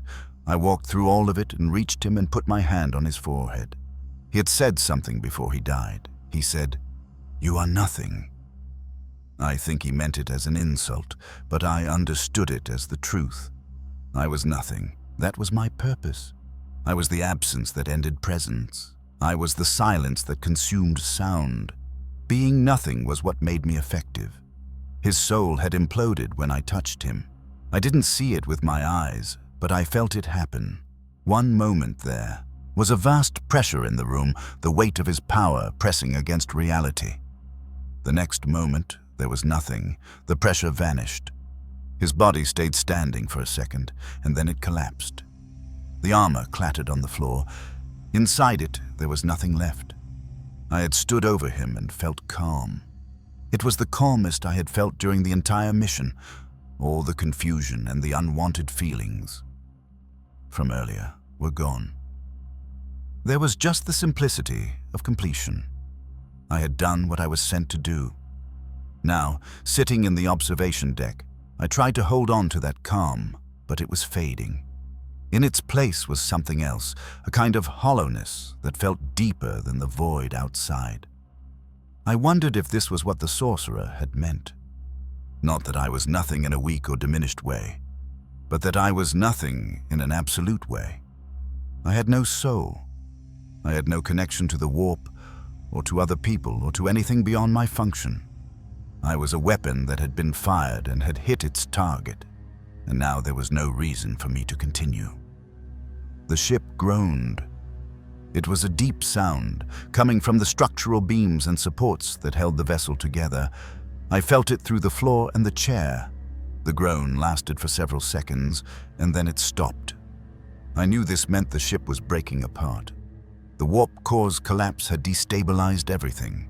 Without the sorcerer to hold it together, the ship was returning to ordinary matter, and ordinary matter couldn't survive the forces present in the Eye of Terror. I thought about standing up. I thought about walking back to the drop capsule and attempting to launch. But I didn't move. The capsule was damaged. I had seen the damage when I passed it earlier, scoring along the hull, a cracked seal on the hatch. It wouldn't survive re-entry into normal space, even if I could pilot it out of the eye. And there was no extraction team waiting. The mission profile had been clear about that. Culexus operatives were not recovered from deep chaos territory. We were deployed, and we completed our missions, and we didn't come back. I thought about the instructor again. I tried to remember more than just the words. I tried to remember a face or a room or anything else from that time. But there was nothing. The memory was just the phrase, floating alone. Silence is the Emperor's mercy. I repeated it in my mind. I didn't say it aloud. I couldn't. Speaking was difficult for me. My voice was affected by the null field. When I tried to talk, the sound came out flat and wrong, like it was being pulled into a vacuum. Most people found it disturbing, so I had stopped speaking years ago. I communicated through data feeds and silent gestures when necessary, but mostly I just stayed quiet. The silence around me now was perfect. It was the most complete silence I had ever experienced. On other missions, there had always been something: distant engines, the hum of air recyclers, the faint buzz of Vox equipment trying and failing to function near me. Here, there was nothing. The ship was dead. The systems were dead. The people were dead. It was just me and the void. I looked at the cracked window again. The cracks had grown wider. I could see the edges of the transparium pulling apart. Soon the window would fail completely, and the void would come inside. I would have a few minutes after that, depending on how quickly my suit's seals engaged. Then the air would run out. I thought about whether this counted as success. The mission was complete. The sorcerer was dead. The ship was destroyed. The Imperium was safer because of what I had done. That was success by any measure. But sitting here, waiting for the void, I wasn't sure it felt like success. It felt like ending. Not just my ending, but the ending of something larger that I couldn't name. The laughter came back one more time. It was even quieter now, almost not there at all. I listened to it carefully. I tried to hold on to it, to keep it in my mind, because it was the only thing that felt human. But it slipped away. It faded into the silence like everything else, and then it was gone. I realized I was alone in a way that went beyond physical isolation. I was alone because there was no part of me left that could connect to anything. The training had removed my memories. The conditioning had removed my emotions. The null field removed my presence from the minds of others. I was absent even to myself. The window cracked further. A thin line split across the transparium from top to bottom. The air pressure shifted slightly. I felt it in my ears. The void was coming. I stayed in the chair. I put my hands on the armrests and looked straight ahead. I thought about the Emperor, and about duty, and about the Imperium I had protected. I tried to feel pride or satisfaction or anything, but there was nothing, just the silence. Silence is the Emperor's mercy, I thought. And I understood finally what that meant. The mercy wasn't for the enemies I killed. It was for me. The silence was a gift. It meant I didn't have to carry the weight of what I was. It meant I could complete my purpose and then disappear. And no one would mourn me because no one remembered me clearly enough to mourn. The window broke. The transparium shattered inward in a spray of fragments that caught the dim light. The atmosphere rushed out. I heard it go, a brief howl that faded instantly into nothing. My suit's seals engaged, the helmet deployed from the collar and locked into place. I was enclosed in the suit now, separated from the void by a thin layer of armor and failing power cells. I sat still. I watched the stars through the broken window. They looked clean and distant. I thought they were beautiful, in a simple way. They didn't need anything from me. They would keep burning long after I was gone. The cold increased. I felt it even through the suit. My breath fogged the inside of the helmet. I counted the breaths. I didn't know why. It gave me something to focus on while I waited. I thought about the captive Psyker's face one more time. I thought about the way he had looked at me, hoping for rescue. I thought about how I had killed him just by being near him. I wondered if he had understood at the end that I couldn't help him, that I couldn't help anyone, that all I could do was make things stop. The ship shuddered again. This time the sound was louder, more final. I felt the deck tilt beneath me. Somewhere far below, the structural spine of the vessel was breaking. The ship was coming apart. I closed my eyes. I didn't need to see anymore. I had seen everything I needed to see. I had completed my mission. I had done my duty. That was enough. The silence deepened. It became something physical, something I could feel pressing against me from all sides. It was the silence I had carried my whole life, the silence that defined me. And now, at the end, it was the only thing left. I let it fill me. I stopped counting breaths. I stopped thinking. I just existed in the silence. And the silence existed in me, and there was no difference between the two. The ship broke apart around me. I felt the chair fall away. I felt my body tumbling through the void. The suit's power failed. The heating elements went offline. The air recyclers stopped. And then there was nothing. Just the cold and the dark and the silence that was the Emperor's mercy.